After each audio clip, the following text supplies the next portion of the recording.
I'd like to make a couple of preliminary remarks. Derek Sloan in his talk began by quoting the psalmist and the origin of the motto for Canada. He shall have dominion from sea to sea and from the river to the ends of the earth. And we're pretty clear about what the seas were, the Atlantic and the Pacific. The river is the St. Lawrence. So, Mr. Sloan, welcome to the ends of the earth. A second thing that was said this morning, a similarity that I think John Robson mentioned it, William Lyon Mackenzie King and Frank Scott's immortal poem that ended, you never do anything by halves, it can be done by quarters. I think we see in Premier Kenney a worthy successor to Mackenzie King. A third comment, I've only heard the word Western alienation once, and that's terrific. The term, so far as I can tell, was invented by some, I was going to say idiot Marxist, but a sociology Marxist at York University somewhere about 1972. I had the misfortune of having to be teaching there at the time.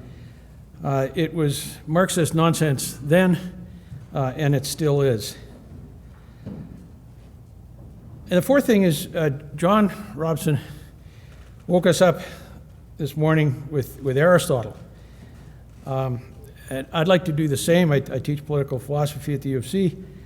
But let me begin with a story that is often told of Machiavelli. Just before his death in 1527, he told his friends of a dream he had. For some reason, it's come to be called Machiavelli's dream.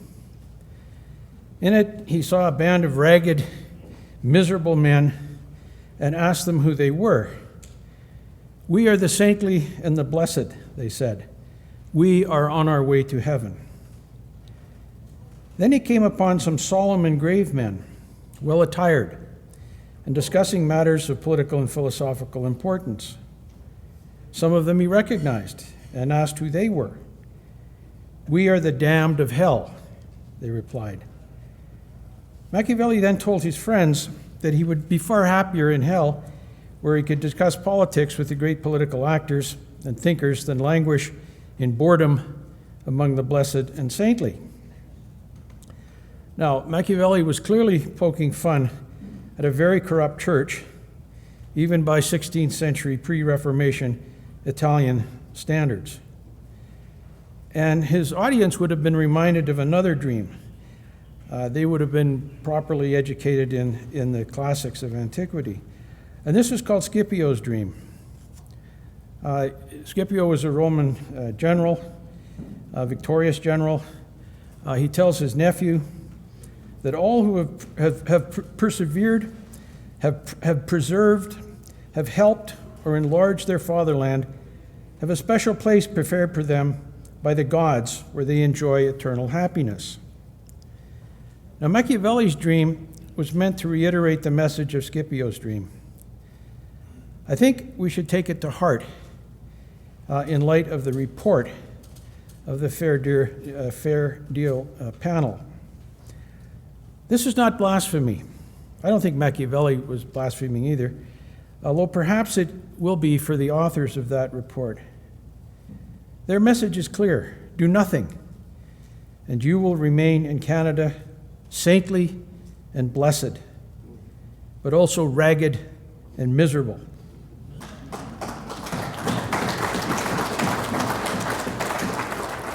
Machiavelli's message is the opposite.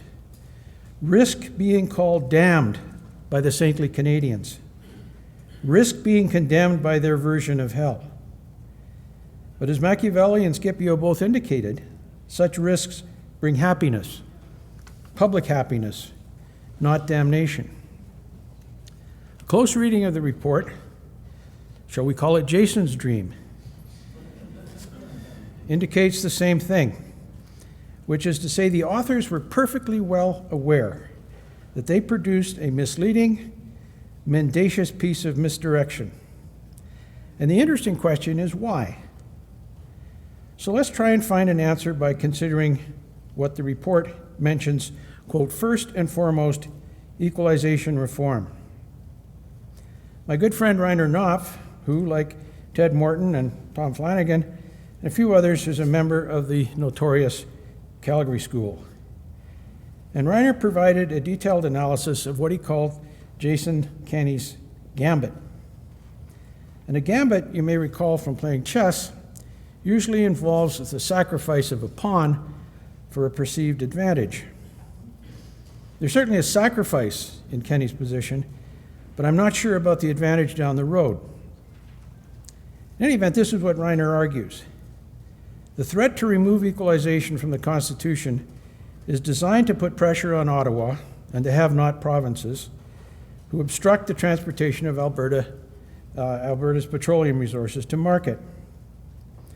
That is, the problem is not that Alberta taxpayers send around $20 billion a year to other places. Indeed, the Premier has said that Albertans are, quote, proud to have helped to build schools and hospitals and roads and so on from coast to coast. The problem is that the recipients of Alberta taxpayers' largesse want to kill the goose, the Alberta oil industry, that lays the golden eggs. That's an image that recurs in the report. Obviously, what he has in mind are such things as looping the Trans Mountain Pipeline and ending the tanker ban on the West Coast, even building some pipe to the Irving refinery in New Brunswick. This is not exactly a complex position for a dimwit Laurentian to understand. Even a Quebecer can grasp the concept. What Kenney and many others who support this pretty self-evident argument don't consider is this. Perhaps the Laurentians understand the connection between Alberta gas and oil and Section 36, Section 36.2 perfectly well, and they don't give a damn. To think that such a position is perverse or remarkably stupid is to assume that Laurentians have a degree of economic rationality when it comes to their views on Alberta, and increasingly of Saskatchewan. Politics, however, is not just about economic rationality. Indeed, politics and all the emotions that come with it regarding, say, patriotism or justice and injustice almost always trumps economics. As it happened, I was in the UK when the Brits were having the Brexit debate, and the BBC, I was driving around quite a bit, and the BBC would have these positions on, and I stayed with one of my English friends and told him, you guys are going to lose. The Brexit people always gave political arguments, and the stay people always gave economic arguments. And politics almost always trumps economics. Now, what that means, very simply, is that the Laurentians are more than willing to destroy the major industry of this province because it is Albertan than to worry about declining transfer payments to Quebec or New Brunswick. So far as Laurentian Canada is concerned, keeping the West in its politically subordinate place is far more important than counting the economic cost of doing so. They will happily enjoy the banquet of roast goose because it's a political banquet and forget about the golden eggs. Premier Kenney has bought into the Laurentian political vision. The proof is when he stated in response to Drew Barnes' letter urging that Kenney take a harder line with Ottawa, quote, I am an unqualified Canadian patriot, and I don't believe you can qualify your patriotism. Either you love your country or you don't. Now, in a religious context, such an attitude makes sense. Either you love God or you don't. One can quote St. Augustine to the same effect. And it makes sense, because in that context, one can always be redeemed by divine grace, or more brutally, one can choose martyrdom. But in politics, Here we had better listen to that smooth operator, Brian Mulroney. You dance with the one that brung you. But it takes two to tango. And what if the one you brung starts dancing with somebody else? Or worse, goes out into the parking lot. In other words, and please excuse these politically incorrect analogies, patriotism can never be unqualified. You may love your country at its best, but what happens when it degenerates into tyranny? Of course, you can try to turn it away from foolish things. You can tell them not to kill the goose that lays the golden eggs. But the attraction of tyranny is not that you can steal somebody else's golden eggs. It's also that you let the goose that laid them know not just that you've got the eggs, but that soon enough you'll be dining on roast goose. To put it bluntly, you want to humiliate the goose as well as steal the eggs. Now that position is as much a position of tyranny as in Laurentian Canada as the agenda of George III was tyrannical regarding the 13 colonies. A couple of times I've said, and people don't believe me, I think we're about 1775. Now more is involved than a long train of economic abuses, such as the Stamp Act, or taxation without representation in the 13 colonies, or Section 36 of the Constitution Act, and the destruction of the Alberta economy is for us. To revert to St. Augustine for a moment, and next to Machiavelli, he's my favorite political philosopher, Augustine called it the libido dominandi, the lust to dominate. Those desires are what put mere economic rationality into the shade. So, to say a few words directly about Jason's dream, the report of the Fair Deal panel provides endless details on how Alberta has been ripped off by Laurentian Canada and endless recommendations on how Canada can fix things. But what they never discuss is why Canada should do anything of the kind. And especially if, as the Premier said, independence is off the table. Some of you may remember the National Energy Program and the negotiations between Premier Lougheed and Marc Lalonde. In the first meeting, Premier Lougheed said, independence is off the table. And Lalonde beamed beatifically because he knew he had Lougheed.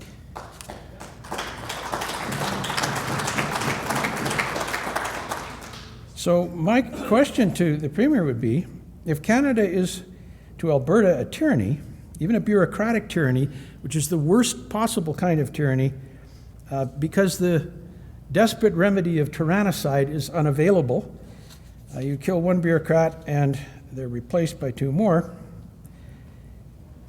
If Canada is to Alberta a tyranny, or even tends in that direction, why would your allegiance be forever unqualified? A second question, why would anyone love a tyranny? And I think we know the answers to that. Danny also suggested that we who have the privilege of standing up here might make a few suggestions. The first one is that since the Premier has said we're going to have a referendum, we have it soon. We have it as soon as possible.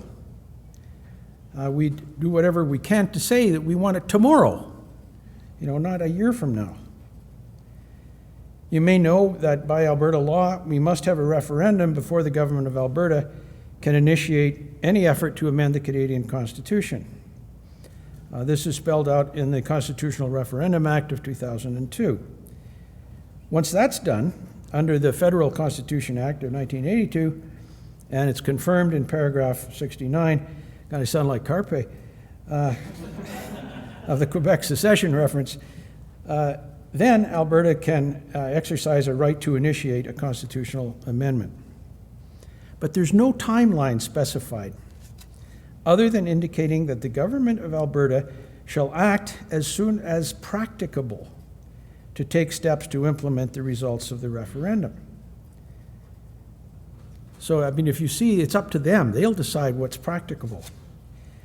Even if we had the referendum tomorrow and it was overwhelmingly instructive to the government of Alberta, they would decide when they will do anything. Seems to me the second suggestion is that following a referendum, within 2 weeks, the government of Alberta must act to trigger negotiations with Canada. A third suggestion, which I'm sure others have made as well, is that if the government of Canada and the other provinces refuse to negotiate within another 2 weeks, a second referendum on independence will be held immediately. A fourth suggestion is that prior to the first referendum on Section 36, Alberta enter into preliminary discussions with the United States to keep that country fully apprised of the implications for them and to obtain their support for the entire process, including independence. In the event that Albertans are unwilling to begin this process, and to do so under fairly short time constraints, it seems to me that they are willing to continue to put up with Laurentian tyranny. That means living in Jason's dream, not Machiavelli's, and acquiescing in the corrupt and unjust regime that Canada has become over the past generation. No less an authority than Pierre Elliott Trudeau said that Canada has no divine right to exist. He was correct, and Albertans can prove it. That's it.